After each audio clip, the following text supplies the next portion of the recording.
एक लड़की जिसका नाम अनीता होता है। अनीता के मोबाइल फ़ोन पर एक कॉल आता है और उस कॉल पर बोला जाता है कि तुम्हें 50,000 रुपये आज मिलने वाले हैं। लेकिन दोस्तों, जो अनीता थी वो अपनी माँ का इलाज कराने के लिए हर वो कदम उठाती है, हर वो प्रयास करती है। लेकिन दोस्तों, आगे जो उसके साथ होता है, आप लोग इसकी सुन करके बेहद हैरान परेशान हो जाएंगे। अनीता यहाँ तक भी रुकने वाली नहीं थी।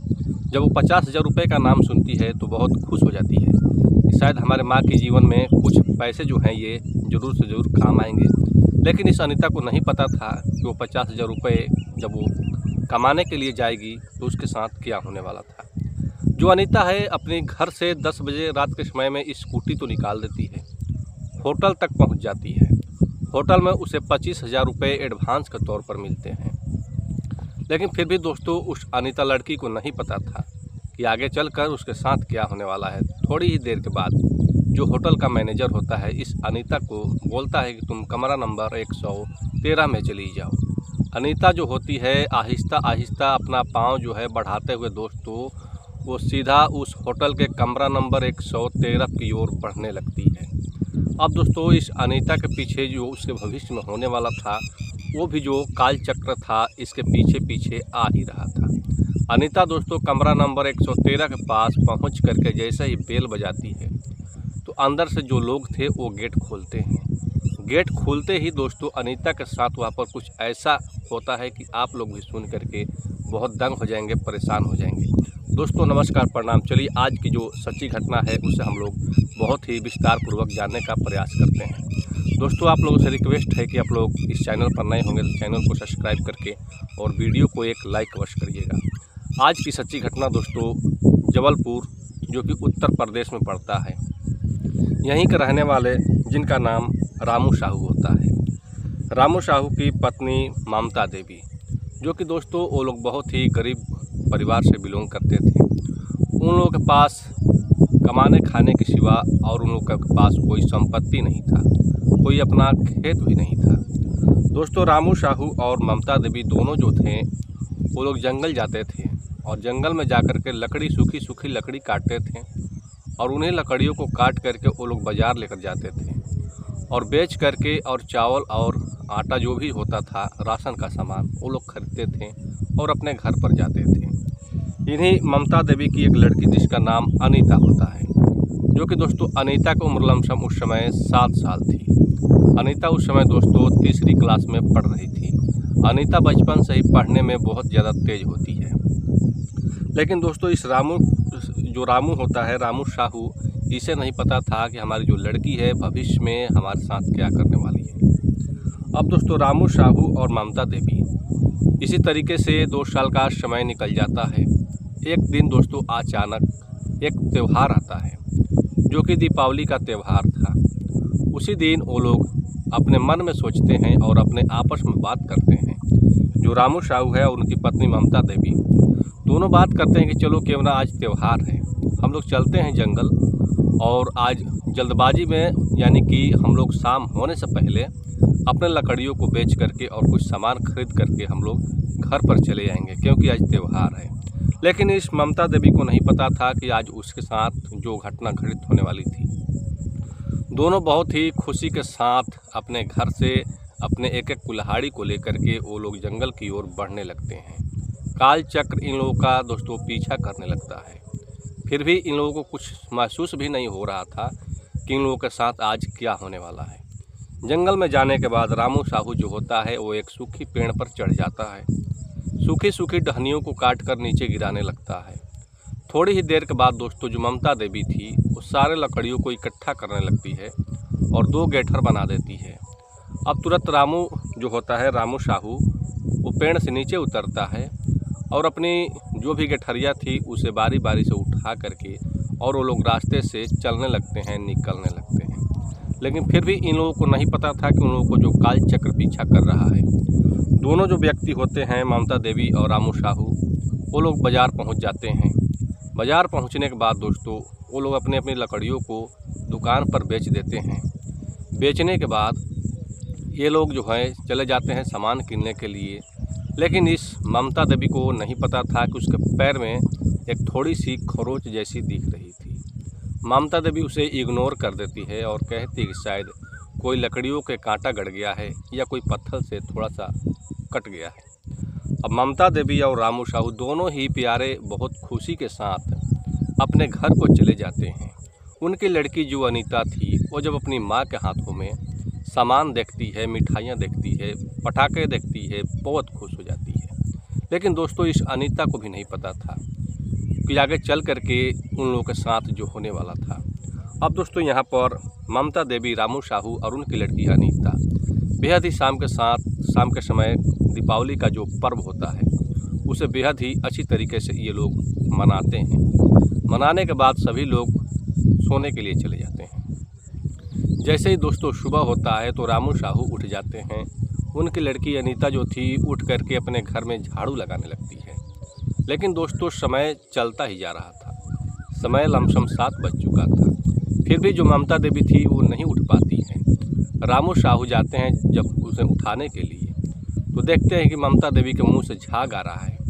अब दोस्तों वहाँ पर अफरा तफरी का माहौल हो जाता है। अब तुरंत जो ममता देवी थी और उनकी लड़की अनीता भी आकर वहाँ पर माँ को जगाती है, लेकिन माँ कहाँ उठने वाली थी। थोड़ी ही देर के बाद दोस्तों अड़ोस पड़ोस के जो भी लोग थे इकट्ठा हो जाते हैं और इकट्ठा हो जाने के बाद बोलने लगते हैं कि इन्हें तो शायद सांप ने काटा है, क्योंकि इनके मुंह से झाग आ रहा है।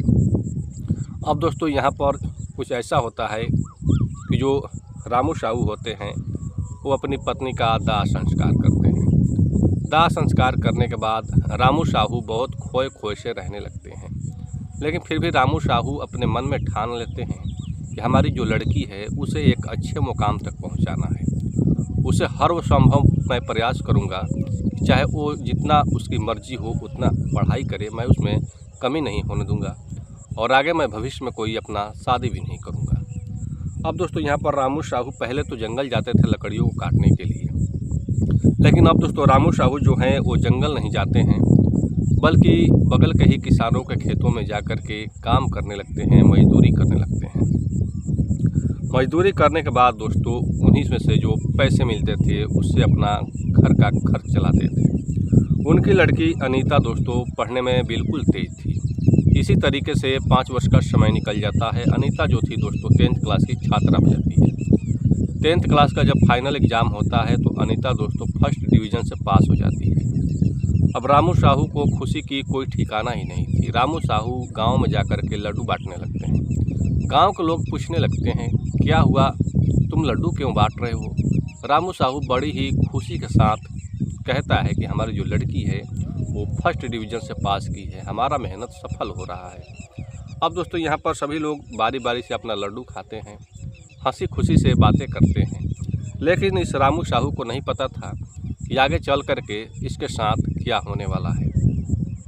दोस्तों यहाँ पर अब जो अनीता थी वो उसका एडमिशन एक इंटर स्कूल में यानी कि कॉलेज में होता है।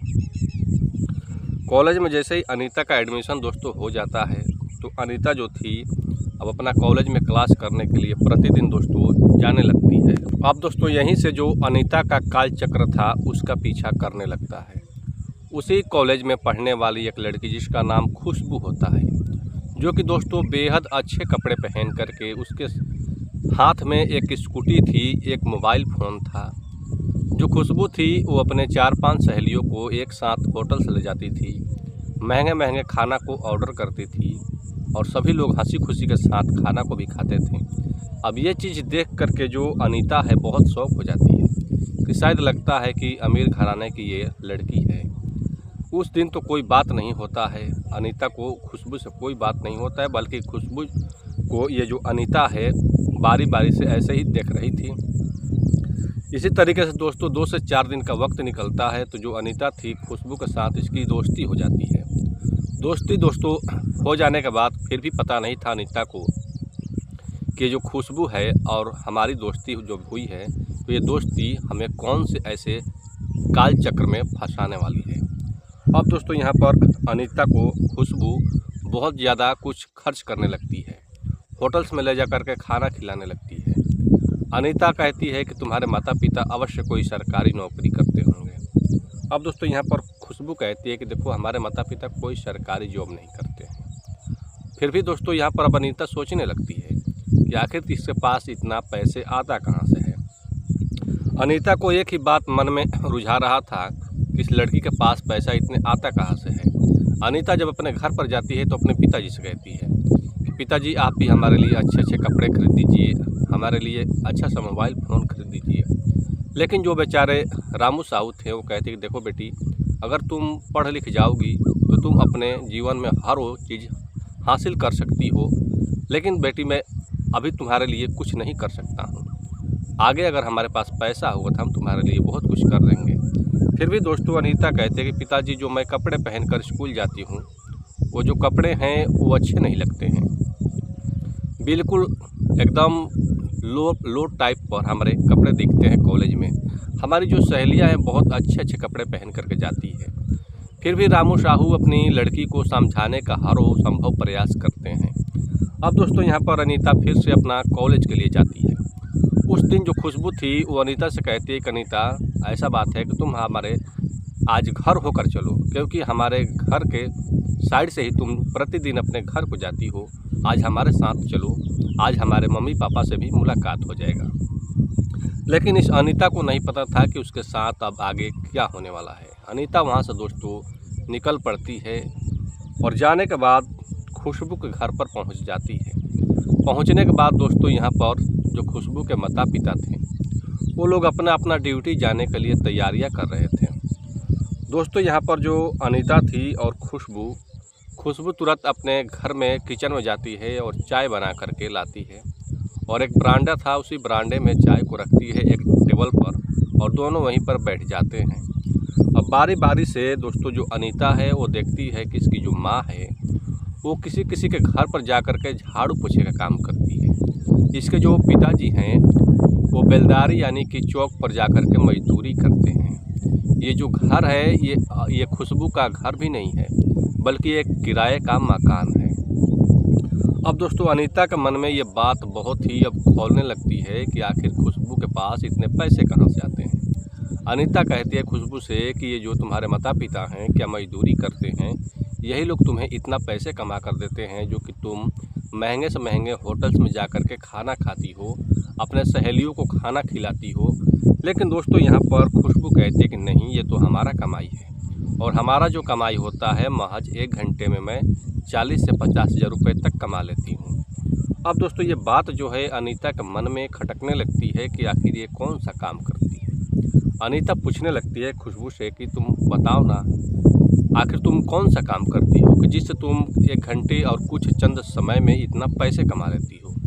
अब दोस्तों यहाँ पर खुशबू कहती है कि देखो, जो बात मैं बताने जा रही हूँ, क्या तुम जो मैं काम करती हूँ क्या उस काम को तुम करना चाहोगी। अनीता कहती है कि हाँ, हमें भी वो काम करना है, हमें भी पैसे की ज़रूरत है, हमारा भी सपने जो है उसे पूरा करना है। अब दोस्तों यहाँ पर खुशबू कहते हैं ठीक है, लेकिन ये बात जो है तुम किसी से बताना मत। खुशबू अपना मोबाइल फ़ोन निकालती है और एक जो वीडियो था उसे चला करके और अनीता के हाथ में दे देती है। अनीता उस वीडियोज़ को जब देखती है तो कहती है कि खुशबू, क्या तुम इन बाजारू औरतों जैसा काम करती हो क्या। अब दोस्तों यहाँ पर खुशबू कहती है कि हाँ, कुछ ऐसा ही, उसी के बदौलत मैं हर जो कुछ है हमारे पास है, हमारे सपने पूरे हो रहे हैं। क्या तुम्हें भी अपना सपना पूरा करना है। अनीता कहती है कि हाँ, हमें भी अपना सपने को पूरा करना है, हमें भी पैसे की ज़रूरत है। खुशबू कहते हैं कि ठीक है, तुम कल जब कॉलेज आओगी तो हम तुम्हें ले कर के चलेंगे। अब अनीता दोस्तों अपने घर को चली जाती है। घर पर जाती है तो अनीता को नींद कहाँ आ रहा था, क्योंकि दोस्तों अनीता को अपने सपनों को पूरा करना था और अनीता के जो पिताजी थे वो मजदूरी करके अपनी लड़की को पढ़ा रहे थे। उनका सपने का क्या। आगे दोस्तों जो अनीता के साथ होता है और रामू साहू के साथ जो होता है, आप लोग भी सुन करके बेहद परेशान हो जाएंगे। दोस्तों अब अनीता जो है सुबह होते ही जैसे ही 10 बजे का टाइम होता है तो अनीता दोस्तों कॉलेज के लिए निकल पड़ती है। कॉलेज के गेट पर जाकर खड़ी हो जाती है, अपनी सहेली का इंतज़ार करने लगती है खुशबू का। लेकिन दोस्तों वहाँ पर खुशबू उस समय नहीं पहुँची थी और नहीं आई थी। 10 मिनट तक इंतज़ार करने के बाद खुशबू भी दोस्तों वहाँ पर पहुँच जाती है। खुशबू दोस्तों इस अनीता को लेकर के एक ऑटो में बैठ जाती है। बैठने के बाद दोस्तों जो ऑटो होता है वो चल पड़ता है। ऑटो दोस्तों लगातार 30 मिनट तक चलता है और एक गली में जाकर रुक जाता है। वहीं पर दोस्तों जो अनीता है और जो खुशबू है, दोनों ऑटो से उतरती है और एक कमरे के पास जाती है। खुशबू एक कमरे के पास जाने के बाद बेल बजाती है, गेट खुलता है। उसमें एक 55 वर्षीय आदमी थे, जो कि खुशबू कहती है कि शर्मा जी क्या आप यहीं पर हैं? शर्मा जी कहते कि हाँ, मैं तो अभी यहीं पर हूँ। क्या जो तुमने बात की थी हमसे वो क्या यही लड़की है? तो खुशबू कहती है कि हाँ, यही लड़की है। अब शर्मा जी कहते हैं क्या देखो तुम इसे सारा बात जो है समझाती हो ना? तब यहाँ पर खुशबू कहती है कि हाँ, सारा बात जो है हमने इसे समझा दिया है। शर्मा जी फिर पूछते हैं कि क्या इस लड़की का आज पहला बार है? तो दोस्तों यहाँ पर खुशबू कहती है कि हाँ, इसका आज पहला बार है। शर्मा जी तुरंत एक कॉल लगाते हैं और कहते हैं कि देखो भाई, जो ये लड़की है इसका आज पहला बार है और इसका कम से कम 40,000 रुपये हमें चाहिए। जो आदमी होता है वो हाँ कह देता है और बोलता है कि तुम पहले लड़की को हमारे पास भेजो, हम उसे 40,000 रुपये दे देंगे। अब दोस्तों एक एड्रेस फिक्स होता है। एड्रेस फिक्स होने के बाद दोस्तों इस अनीता को उसी एड्रेस पर भेजा जाता है। लेकिन दोस्तों अनीता जो है उस एड्रेस को लेकर के निकल पड़ती है, ऑटो में बैठ जाती है, ऑटो चलने लगती है। अनीता को नहीं पता था कि आगे चलकर इसके साथ क्या होने वाला है। अनीता का काल चक्र इसका पीछा करने लगता है। अनीता दोस्तों 30 मिनट के बाद एक चौराहे पर पहुंचती है। चौराहे पर पहुंचने के बाद दोस्तों बगल के ही एक कॉलोनी में वो चली जाती है। जाने के बाद दोस्तों जिस तरीके से एड्रेस में बताया गया था, लोकेशन बताया गया था, वहीं पर वो पहुंच जाती है। घर का जो बेल था उसे बजाने लगती है। घर का बेल बजते ही घर के अंदर जो शख्स थे वो गेट को खोलते हैं। खोलने के बाद वो पूछते हैं कि क्या अनीता तुम्हारा ही नाम है? वो लड़की कहती है कि हाँ, हमारा ही नाम है। उसके बाद घर में जो आदमी था वो इस अनीता को लेकर के अपने कमरे के अंदर चला जाता है, गेट को बंद कर देता है। अनीता को कमरे में ले जाने के बाद उसके साथ चाय की चुस्कियाँ, दोनों को चाय की चुस्कियाँ चलने लगती है। अनीता भी चाय पीने लगती है, जो शख्स था घर में वो भी चाय पीने लगता है। अनीता से वो पूछने लगता है कि देखने में तो तुम अच्छी लगती हो, क्या तुम्हारा आज पहला बार है? अनीता कहती है कि हाँ, आज हमारा पहला बार है। अब दोस्तों यहाँ पर जो शख्स था वो तुरंत इस अनीता को लेकर के अपने बेडरूम की तरफ चला जाता है और जो भी प्रक्रियाएँ थी 40,000 रुपये देने वाला, वो प्रक्रियाएँ स्टार्ट हो जाती है।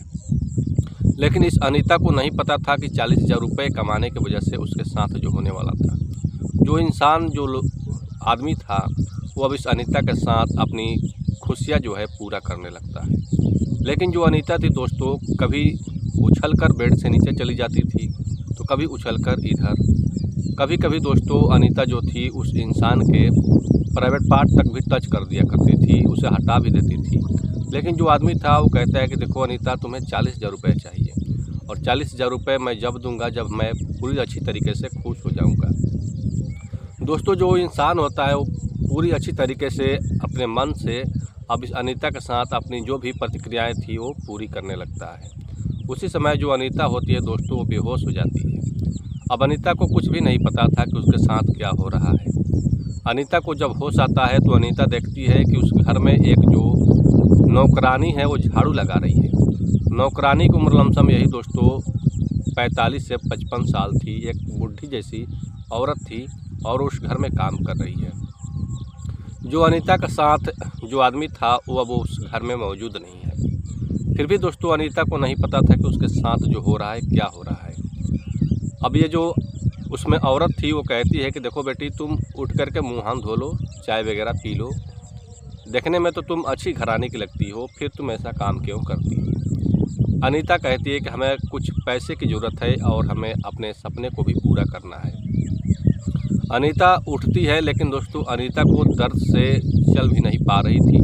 अनीता उठने के बाद दोस्तों जाती है और मुँह हाथ धोती है और एक टेबल पर बैठ जाती है। जो नौकरानी थी वो कहती है कि हमारे जो मालिक हैं वो ड्यूटी चले गए हैं और वो 40,000 रुपये अलमारी में रखे हैं, बोले हैं कि इस लड़की को जब उठेगी तो दे देना। जो औरत थी वो जाती है 40,000 रुपये निकाल कर लाती है और इस लड़की अनीता के हाथ में रख देती है। रखने के बाद कहती है कि बेटी देखो, तुम जब अपने घर पर जाओगी तो दूध और हल्दी गर्म करके पी लेना, तुम्हारे दर्द जो है वो ठीक हो जाएंगे। दोस्तों जो अनीता है वो अब अपने घर पर तो नहीं, पहले वो ऑफिस जाती है जहाँ पर शर्मा जी थे और जहाँ पर खुशबू थी।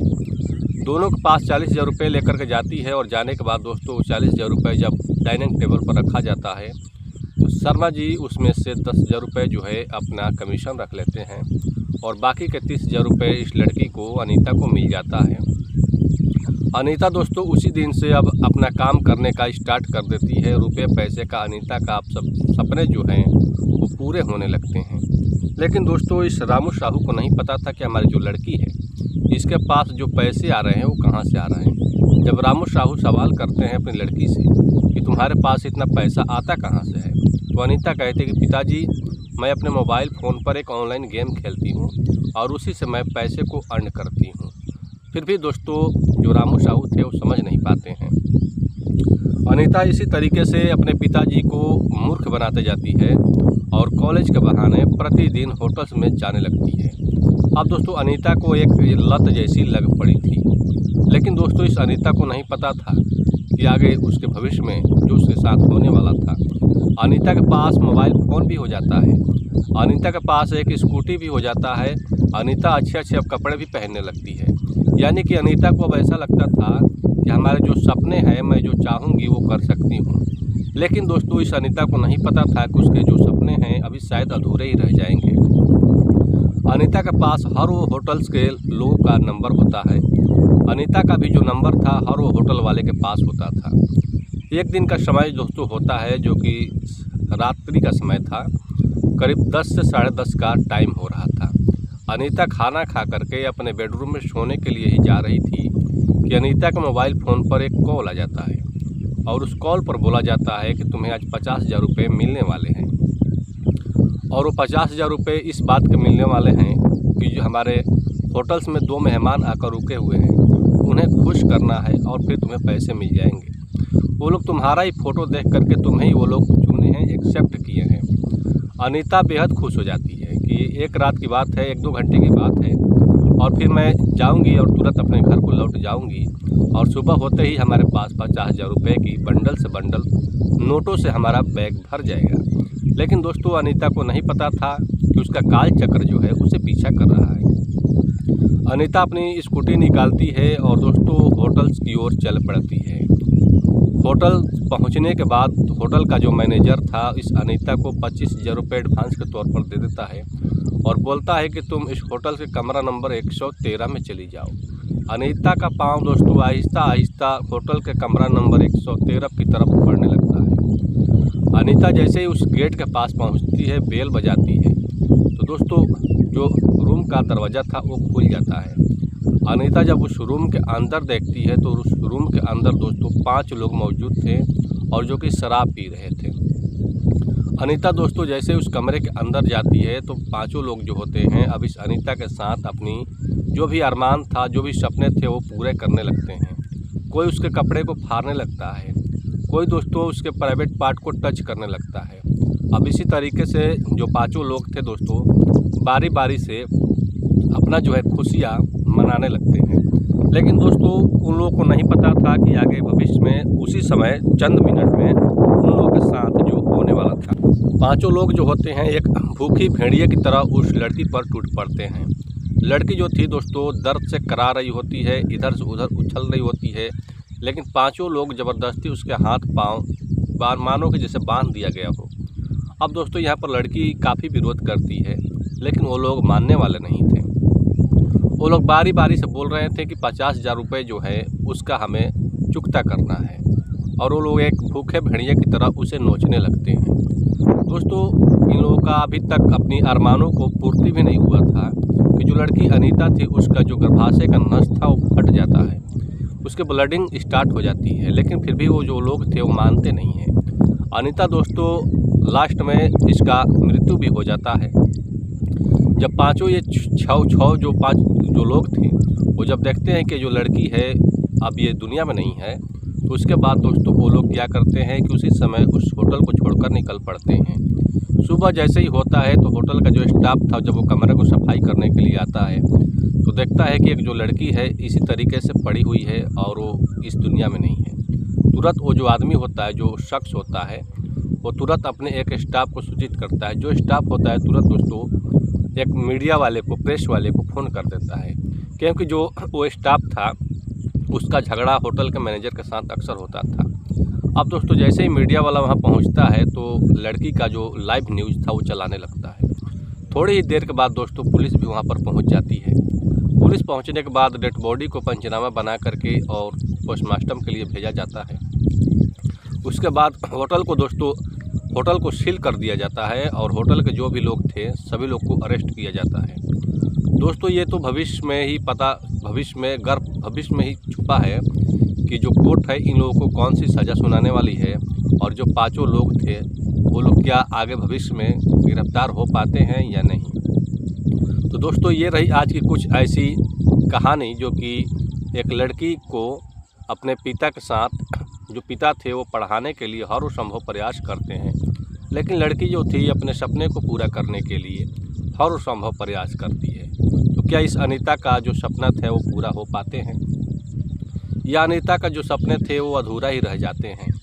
क्या दोस्तों अनीता जो थी वो अपना अच्छी तरीके से पढ़ाई करने के बाद क्या वो आगे भविष्य में वो अपना सारे सपनों को पूरा कर सकती थी या नहीं? दोस्तों आप लोग कमेंट सेक्शन में अपनी राय अवश्य रखिए। आप लोग जहां से भी इस स्टोरी को सुन रहे हैं या देख रहे हैं अपने गांव और अपने सिटी का नाम अवश्य लिखिएगा। तो दोस्तों मिलते हैं फिर से एक नेक्स्ट स्टोरी के साथ। बहुत बहुत धन्यवाद।